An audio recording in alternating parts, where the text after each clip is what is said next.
Hey everybody, welcome back to Volvara.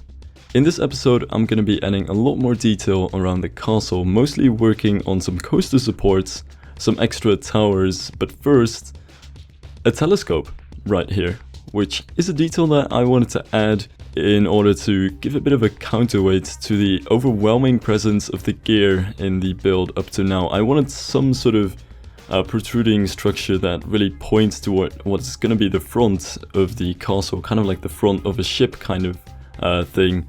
And in the end I figured something that sort of looks like a gun would work best, but instead of a gun I wanted to go for something a little bit more peaceful, so we're going with a enormous telescope, and this thing is really oversized and not really that realistic. I'm not too knowledgeable about telescopes. I just wanted to get the very basic part of the tube that forms the telescope in here and support that with a pretty strange bunch of machinery.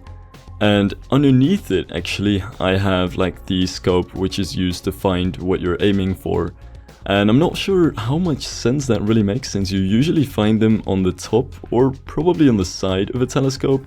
But in this case this was about the only place where I felt it would fit in, and also this telescope is more than just a little bit oversized. So I figured it would look best to put the finding scope right down there beneath the rest of the telescope. And of course I wanted some sort of way to actually tune the telescope, and instead of just putting a little simple tune element on it, a bunch of useless gears and mechanical stuff on the outside felt like the way to go about doing it, which does feel a little bit like gluing some gears on it and calling it steampunk, but that's something I'll go with in this case. It just looks too good to skip out on, and I'm not even that knowledgeable about telescopes anyway. But that's just about it for the telescopes. I'm going to come back to it later on to support it, but first I wanted to get some coaster supports in. Now the entire island, of course, is going to be floating, so it's going to be ignoring the laws of physics regardless. I will be adding some propellers and starting with that in this episode, but there's no way that you could hold up something like this with the technology that I'm going with. But I still wanted to support the coaster tracks themselves, just to have it seem realistic within the suspense of disbelief that this is a floating steampunk castle. And I had this part down here where the coaster really dips underneath the front of the castle, and it's much lower than anything else that's gonna come very close to it. So the only way I figured that I could support this part is by adding these large metal arms, which all come forward from one central point, and adding some very large bulky supports with a bunch of decorations to make it seem a little bit more elegant than just large metal beams. And that should pretty much form the supports here. So I made the base and decided to not go with the large beams in the middle, because it ended up being very busy looking in the end. So I eventually scrapped that idea after testing it with a few arms over here, and that just didn't work out as well, so I eventually just removed these things. But this is the very basic look of the front of the castle. We're gonna have a bit of a wall before you actually reach the end there, but there is gonna be some large structure that holds up all of these supports and what's underneath the telescope right here. But that's something that I will get into in the next episode, so something I don't quite want to spoil. First, I wanted to get into the mechanism which holds up the telescope and is used to actually aim it. And something that's kind of weird about this is that usually you just mount a telescope on some sort of support, and that's usually where you also have the parts where it can rotate. But in this case this thing just feels way too heavy, and especially with the island ending right underneath the telescope, it felt like there was no way to support it from down under there. So instead I thought it might be fun to add a large metal ring on which the telescope can fly, well, not really fly, on which the telescope can glide back and forth. And I'm not sure really how well that actually works, but it's something that I really wanted to try over here, because it's something that I figured would look really good. And it's a bit of a play between the half circle of the telescope and the entire circle of the gear as well, because they're sort of these interlocking circles with the telescope pointing out from the center of it, which all sounds really weird and crazy, but it's something that I wanted to put together just in this way. because I just like the way it looks. It's pretty dynamic and interesting to look at from the front of the castle here. So I was doing that, but I didn't have anything to hold up this front or even create some sort of front facade for the castle. So what I wanted to go into after this is actually make the front facade, which is a bit of a challenge since the telescope is sticking right through it, and I didn't want to make anything too fancy.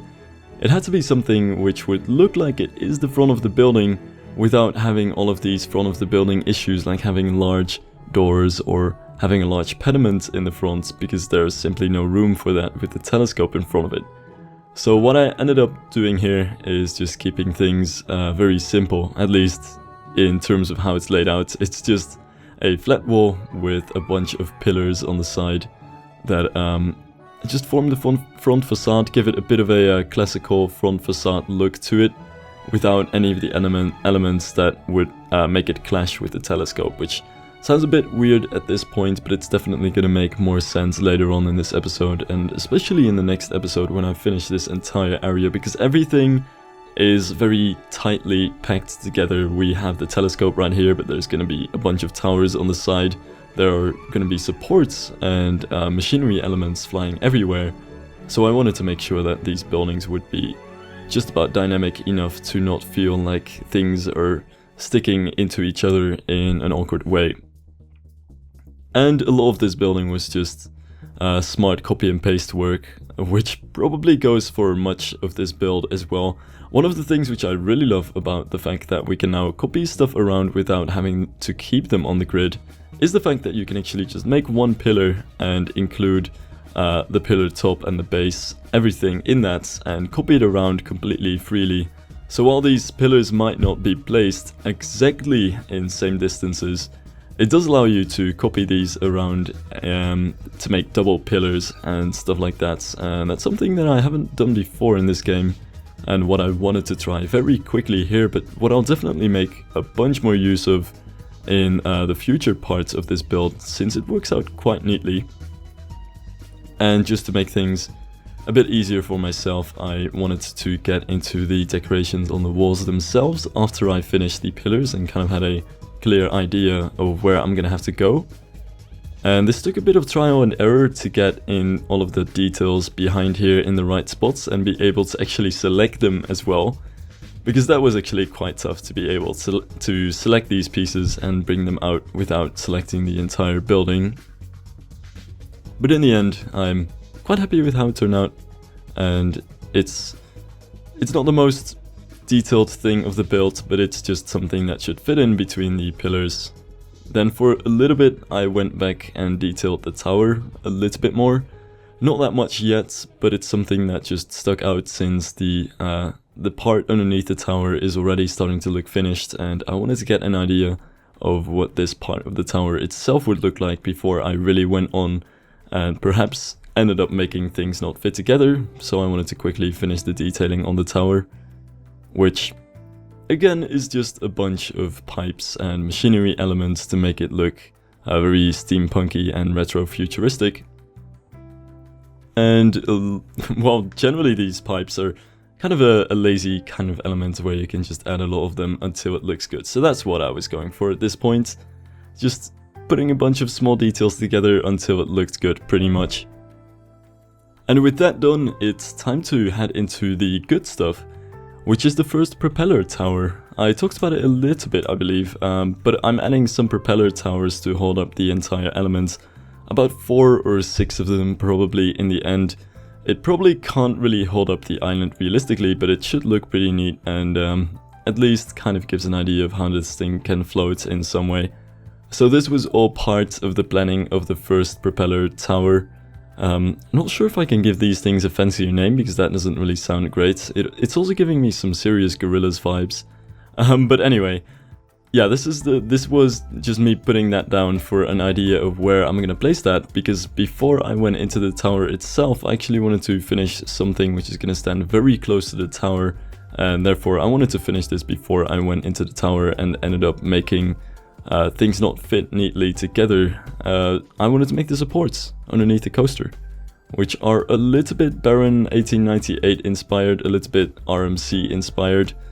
Just some ironworks which connect together in some different ways to give the coaster just enough supports like a realistic Intamin would, while at the same time maintaining that steampunk feel. The reason that I didn't want to go for the in-game supports here, by the way, is that they would totally ruin all my plans of having a floating island, since in most places they would just end up going toward the ground or not really look like they're part of the theme. So I might end up supporting a couple of places of the coaster, but most of the places I actually want to include the supporting a bit more in the theme, which is definitely something that is inspired by coasters like Baron 1898.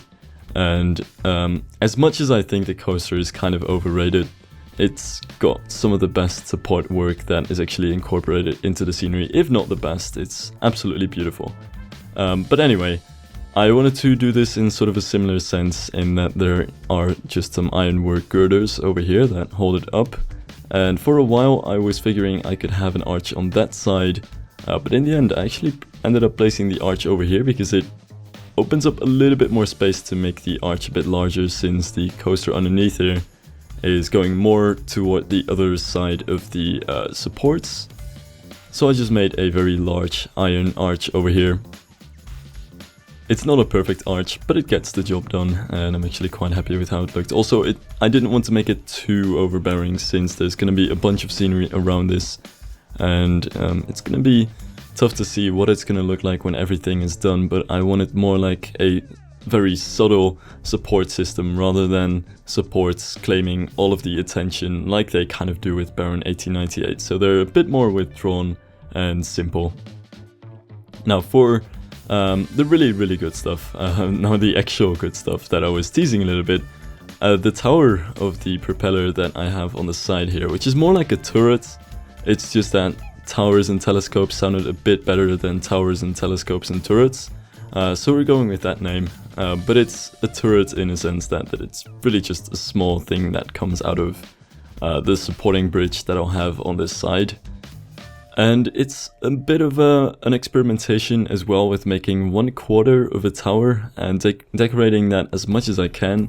And when that's done, just copy pasting that tower around 4 times, which is something that I've done a lot ever since we got the copy paste in the game, which is the beginning pretty much, if I'm right. But anyway, that's something which I've done a lot before, but not really with the level of detail that I have over here, and definitely being able to copy around separate scenery items with the 3D gizmo helps a lot with making even little towers like these, which are copied around in quarter sections, a lot more detailed. So I really wanted to get out everything that I could to detail those little things. So there's some ironworks with the signs that they belong to, very sneakily hidden inside the pillars that they're placed on the side of. And I really wanted to get into making a custom roof for this building as well, because I already have custom roofs for every single tower, so why not this one? No, it's just something that I figured would look best. I mean, the in-game roofs are very good, but they're never like exactly what you're thinking of if you already have an idea in your mind, so that's also why I want to make a lot of things in this build myself as well.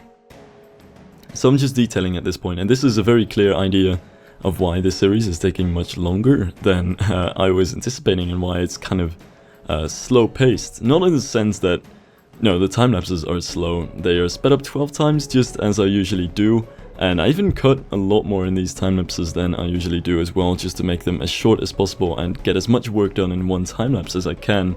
It's just that the level of detail is so stupidly high that I can't do much more than just a couple of towers and some smaller details in one episode, especially because I'm making so much myself. And that's the thing that I suppose I was worrying about a lot recently, and I need to blow off some steam about right now. Also, steampunk puns, I didn't really get to any of them in the last episode, but I do have a good list of them. Anyway, that's severely off topic. But no, it's something that makes this project something that I wasn't really sure to release, because it's so slow paced that you can't really advertise these videos very well. There's not much going on, and the only thing that I can really advertise for it is that it's a pretty good look into detailing like an absolute madman. I might be going too far with some of these things. Anyway, it's just a slow-paced series. Something to keep in mind. I'm gonna be working on one building and one coaster, and it's gonna take somewhere from 10 to 20 episodes, most likely. So yeah, that's something to prepare for me as well. Anyway, finishing off the tower over here, which definitely has a very different shape from the in-game roof. It's a little bit more flat, and I wanted to get that black part on top of it. This part was also kind of inspired by some Final Fantasy concept art that I found. Like literally anything that's steampunk. There are so many things that are steampunk that can be inspiring. Actually, Baron 1898, which I went on recently, does have a very steampunk station, which I figured a lot of that sort of steam engine machinery I could very well use in this coaster as well. But yeah, I've seen a couple of, well, quite a few actually, of steampunk concept arts that have these towers on the side of airships where they hold up the ship with propellers, and that's what I'm taking the inspiration for these turrets for. I'm not sure if they're going to be the only thing that support this build, by the way. I know that I'm not going to make this realistic in any sense, and I know I've talked about it. It's just that, you know, these turrets are really just the only thing that the entire build has going for it so far, and that's not a lot, so that's something to maybe worry about. But then again, this is the type of build where you're really going mostly for the look and ignoring just about anything else. Even though I do want to try and make this just about as realistic as I could, I'm still building a steampunk floating castle, so that's of course something that I'm going to keep in mind here as well. It's mostly geared towards getting the largest amount of detail that I can and experimenting a lot with the in-game pieces, and hopefully the one thing that I do want to try and do with the series as much as I can is get in some unique elements for each episode. So in this one we have the telescope and to some degree some of the machinery around it and the supports of the coaster, and in the following episodes I do hope to make some more of these smaller details that you would kind of almost expect you would have to import into the game yourself, but that you could actually make if you combine the pieces, especially the smaller pieces, in some smarter ways. Now here I'm just working on one of the towers on the side of the bottom part of the castle here. I'm not going to be adding too much over here because, spoiler warning, I'll be adding a dome on the side of the castle, which is going to make it look very similar to the castle which I have in Fantasy Valley, which, by the way, yes, it is most likely cancelled and I won't return to it, but it's gonna make it look very similar to that, which is one thing that I'm not entirely sure about how well that's actually gonna work out in the end. But I wanted something to provide the major bulk of the building. You can't just have an entire building that's just towers without it ending up looking like a large jumbled mess and not being able to pay as much attention to the details. I'm not saying that a building which is just a bunch of towers can't be beautiful as well, especially in concept art. It's just a kind of case where the individual towers of course don't pop out as much on their own, and especially with the level of detail that I'm going for here and how unique the towers so far are, that's something I don't want to do. And there's quite a large footprint that I have to fill in here, so the dome is going to fill in the majority of the body of the castle, and that's why I actually wanted to make this tower so low and set a bit more to the back. It might look very weird in the way that the building is composed right now, but it gives a bit of space for the dome to shine through, which is going to sit just in between the dome and the turrets if you look from the perspective that the camera is looking from right now. A little bit to the right.